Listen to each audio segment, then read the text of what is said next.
Good morning, y'all, and happy TLC Tuesday. Today I'm about to talk about something that's heavy, to say the least. So this is a trigger warning for anybody that has a unaliving trigger. This conversation is about that in nature. It is also about mental illness in adolescents, teens, young adults.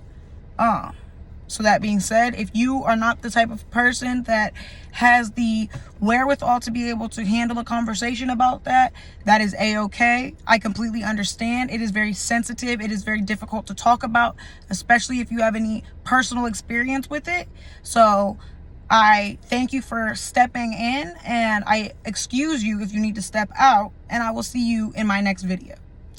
To anybody that is willing to hear me out, here we go. I read an article this morning, and in that article it discussed how nowadays in 2024 unaliving rates for teenagers and adolescents, young adults, is much higher than it has ever been. And it piqued my interest because I wanted to know, with all of the hundreds and thousands of stresses that we have to deal with a day, with work, with school, if you're in school, with social media, being constantly submerged into each other's lives, with issues across the country that I will not get into because I do not have the knowledge base to get into, with presidential debates, with COVID, well, post-COVID. There are a lot of things for not only adults like us to stress over, but there's a lot of things for children to stress over. So, specifically, the African American community has a large growing problem with young teens, young teen girls specifically, but young teens in general, taking their lives. Unaliving rates for Black teens and young adults have been alarmingly high even prior to the pandemic. I think that with the prevalence of mental health and therapists and all these other things that have come out more recently, in more recent years, and the destigmatization of a lot of mental illnesses, comes with a lot of more people being willing to express the fact that they have mental illnesses that they need help treating.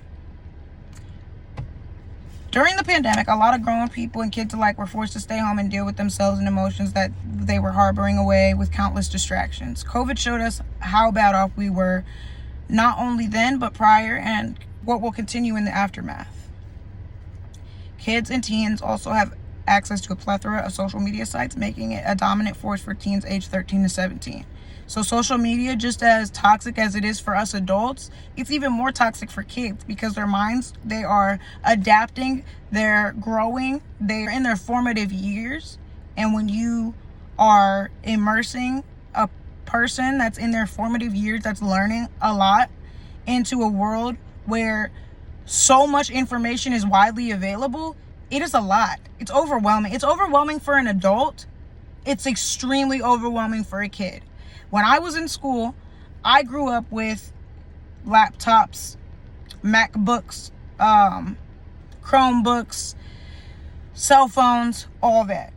But even then, it was not as bad as it is now. Because not everybody, most people or most kids had a phone. Not every single kid had an iPhone.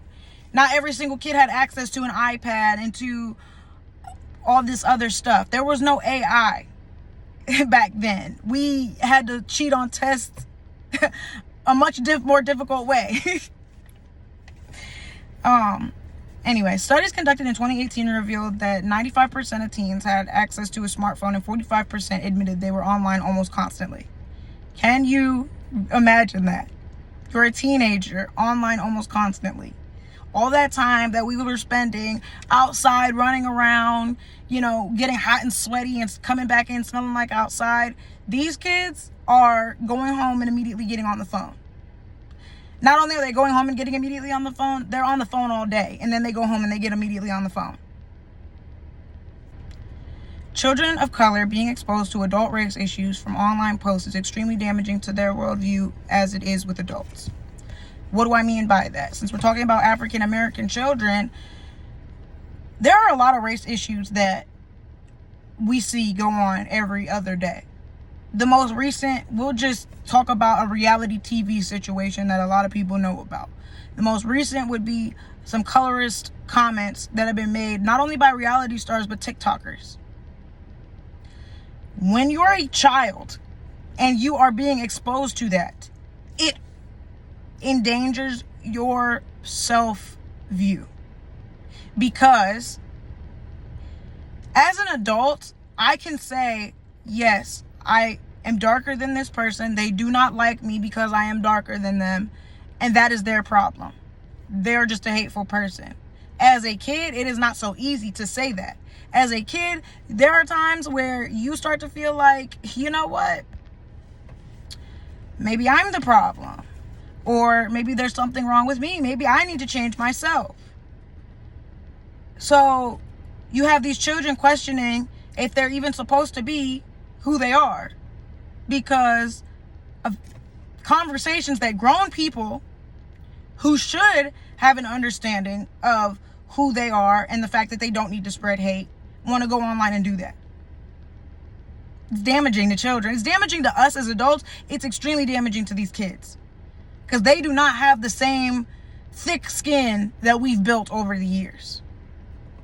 There is a certain stigma behind going to therapy in our culture. The idea that therapy could be utilized by anyone and everyone is quite new. But thankfully, there are people like Kamala Uzel, PhD, who work to normalize going to therapy in Black culture. Her philosophy is, if patients can see a therapist that looks like them, they may think it must be okay to go to therapy if there's a Black therapist.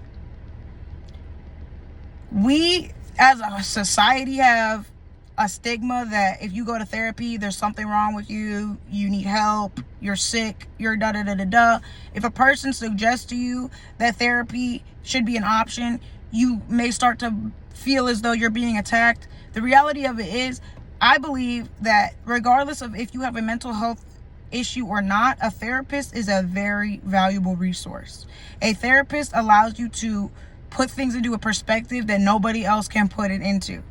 Because not only do they have an experience base and they work with this and they study this, but they also don't know you like your parents or your friends do.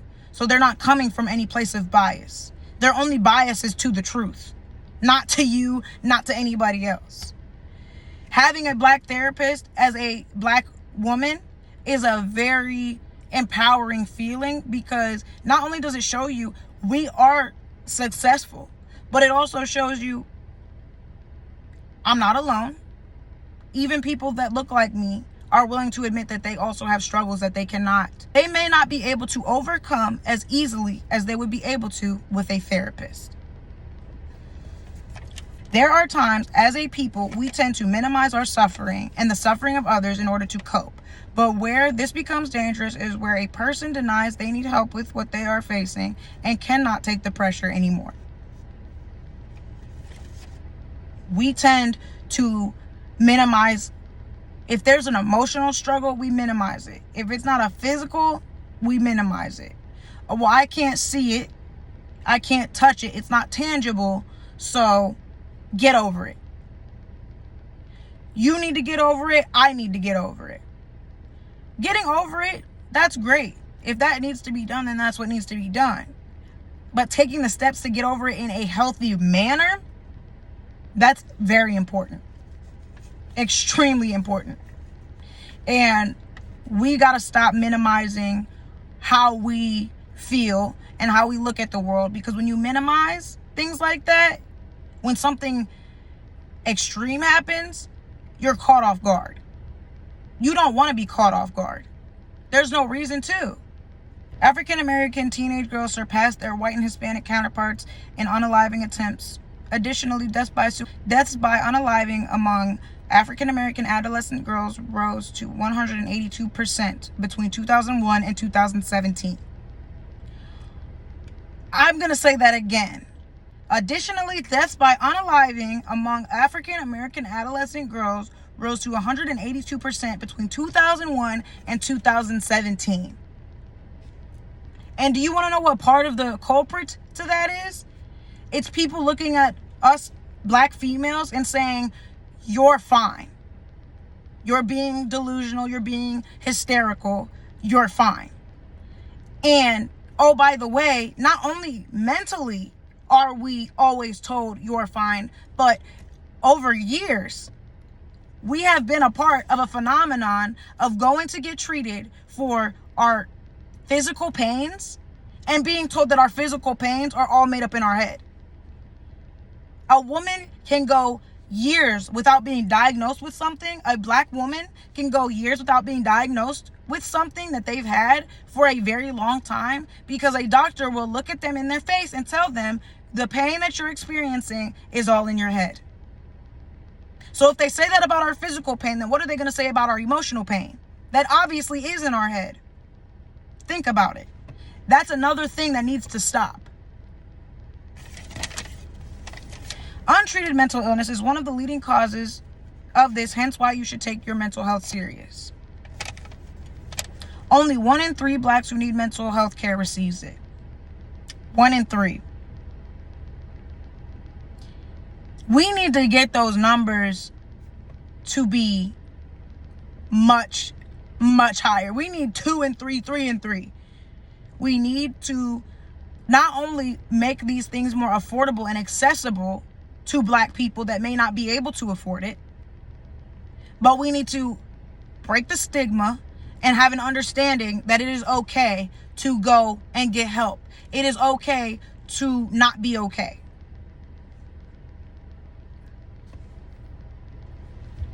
Now, on top of that, not only do doctors not take us seriously, but when we are teenagers and we tell our parents about these emotional disturbances that we may be feeling, because of the fact that they're conditioned to believe that the emotional stuff is not that important, they push that belief onto us.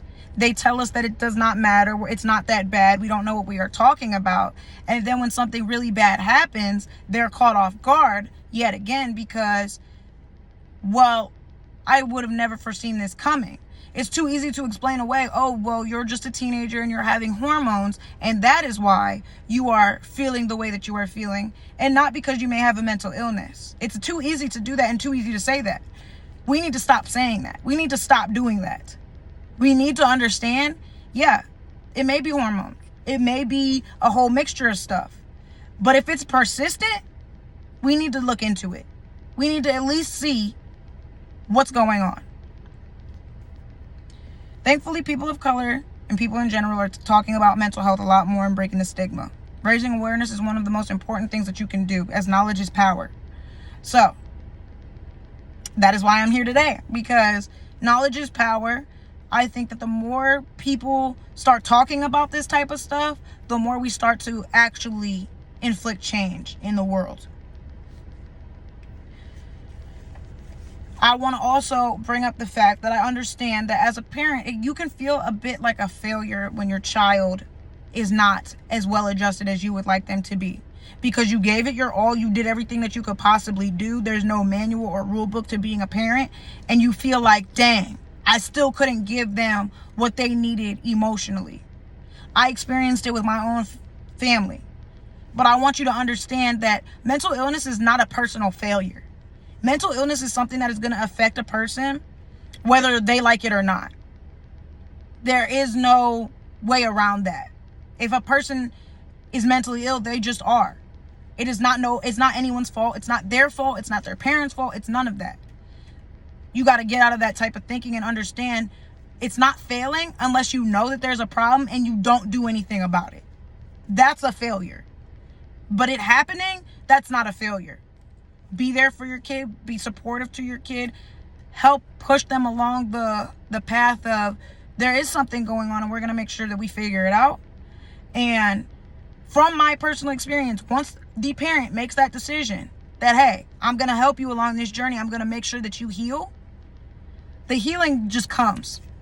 It doesn't come in moments or within a short period of time. It's going to take some years, but you're ahead of the game if you accept what it is and then you start moving in along the path of correction. because I was diagnosed at 16. I'm 23. I just recently gotten to a point where I have it at least somewhat under control. So that being said, had I started at 20, I might not be anywhere near healed until 30 something. I got fortunate. We can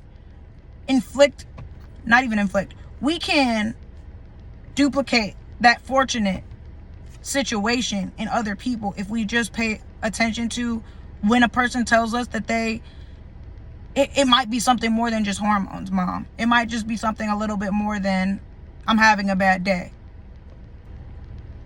Let's make the world a better place. Let's give each other grace.